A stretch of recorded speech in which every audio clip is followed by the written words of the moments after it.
So here I am, smack dab in the middle of a moral dilemma. On one hand, one of our good friends, Johnny Buckets, is a Michigan fan, and I know Saturday cut him very deep.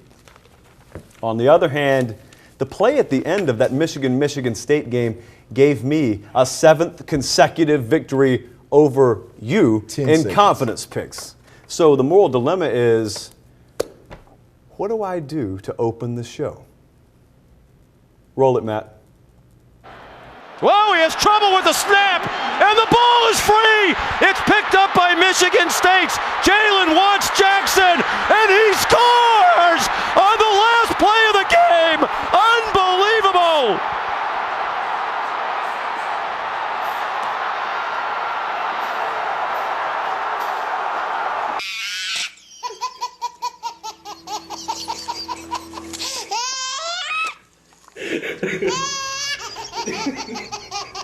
Do you know what it feels like to be 10 seconds away from victory? I don't. Snatched from you? Because I grab it every week, so I don't know what it's like to have it snatched from me.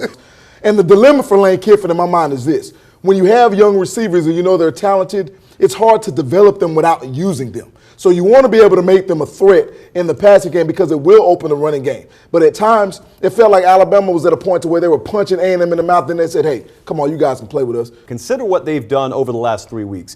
They went into Georgia and physically handled Georgia and one of the best running backs in the country in Nick Chubb. Then they came home. Another very physical smash-mouth rushing attack in Arkansas, averaging well over 200 yards on the ground a game. They gave up, I think, 44 to them. 6 days later, you go on the road to an A&M team coming off a bye with a polar opposite offense than the two that you just faced. Right. And you completely shut them down to the point where your defense scored more points than their offense did. But when Jeremy Johnson's in the game, what quarterback can't benefit or wouldn't benefit from a running game? I don't think there's any quarterback in the country. I don't care if you're a Heisman Trophy candidate. Getting back to the running game and Muschamp on defense, playing a lot of freshmen, subtle changes like Casanova McKenzie going to defensive end to give you more of a pass rush. Those are some of the things Auburn worked on during their bye week, and it showed and permeated into a victory. Those teams are like bug zappers on your front porch. They stay on, and bugs just keep getting closer and closer and closer, and they keep getting zapped. And people get zapped by buying into these same teams every year. And it doesn't matter what your Xbox tells you, and it doesn't matter what preseason polls and magazines tell you. The fact today is the same as the fact has always been. If you cannot run the ball consistently, you will not win consistently in this conference at least. Right. And you're asking a quarterback with no help from a run game, in a lot of cases with no help from a defense, to win 12 games for you. And it won't happen. Nope. It's no mystery. And I'm glad you said consistently because any week, any team can be beaten. But to do it over a stretch of games, like you said, without a running game, it's just hard. It's just hard. And when I look at Utah's schedule, they still have to go to USC this weekend where they are what, Josh? A 3.5-point underdog. Underdog. A 3-loss SC team is favored over Utah. That should tell you something on both ends. They still have to go to Washington, who up front is better than I thought. And I'll just take that back. I call Washington garbage early in the season. Defensively, they're very formidable, and they have to go to Arizona, and they still have to play UCLA at home. So I can easily see 2 losses over the next month or month and a half for Utah. You know, a couple of weeks ago I asked, why is Florida beating Ole Miss shocking?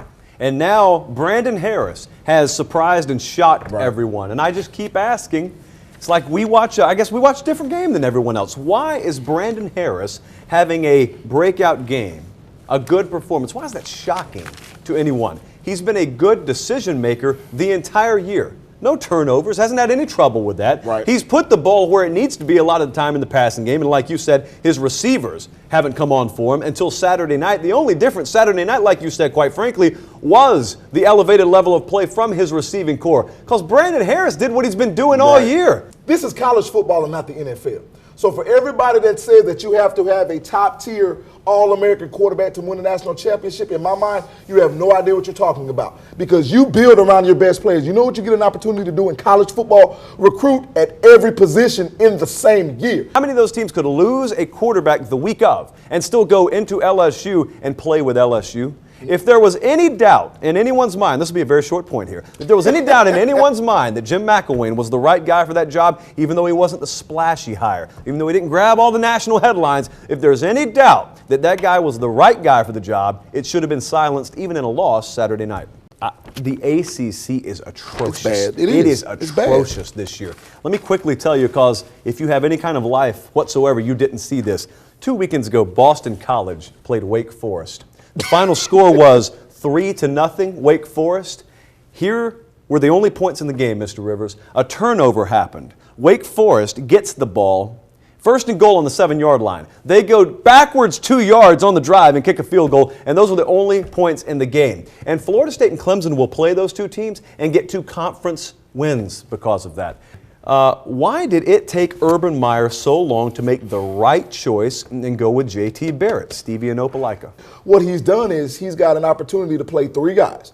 Braxton Miller's already playing receiver, and you see him in the Wildcat, and you've got to be able to go between JT and Cardale Jones. So what took him so long, Cardale Jones probably showed him the inconsistency, not only in games, but in practice as well.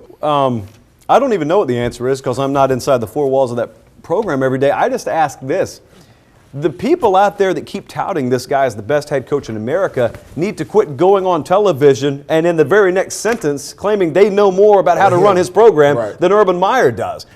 What will it take for FSU to get some love in the polls, Matt and Fortson? Beat Clemson. That's what it'll take, and that's it. At the end of the day, you have no other way to prove yourself, actually, in that conference. Well, I want 1 to 4, LSU, Ohio State, Stanford, and Oklahoma. And a lot of this is based on what I've seen up to this point and also based on what I think will happen in the future. LSU, I still think, is the best team in the country. I think Ohio State will be able to go through the Big Ten and show themselves to be one of the most talented teams because they are. Stanford is dominant. They're just physical and they'll run you over. In Oklahoma, pay attention. In November, they play Baylor and TCU back-to-back. I have Ohio State back at the top spot. Okay. Because if they start to show that offensive consistency, there is no hurdle in their way capable of tripping them up if they don't trip themselves up. And the same is the case for the number 2 team there. I certainly wouldn't have them there, but I think the committee will. And the SEC champ and the Pac-12 champ, the ones I think will be the champs anyway, are the number 3 and 4 teams there. And if you didn't see Stanford last week, and it was a late game, if you didn't see what they did to UCLA, it was as dominant a performance, as thorough and undressing as anything you'll see Alabama or LSU or any of these teams do all year.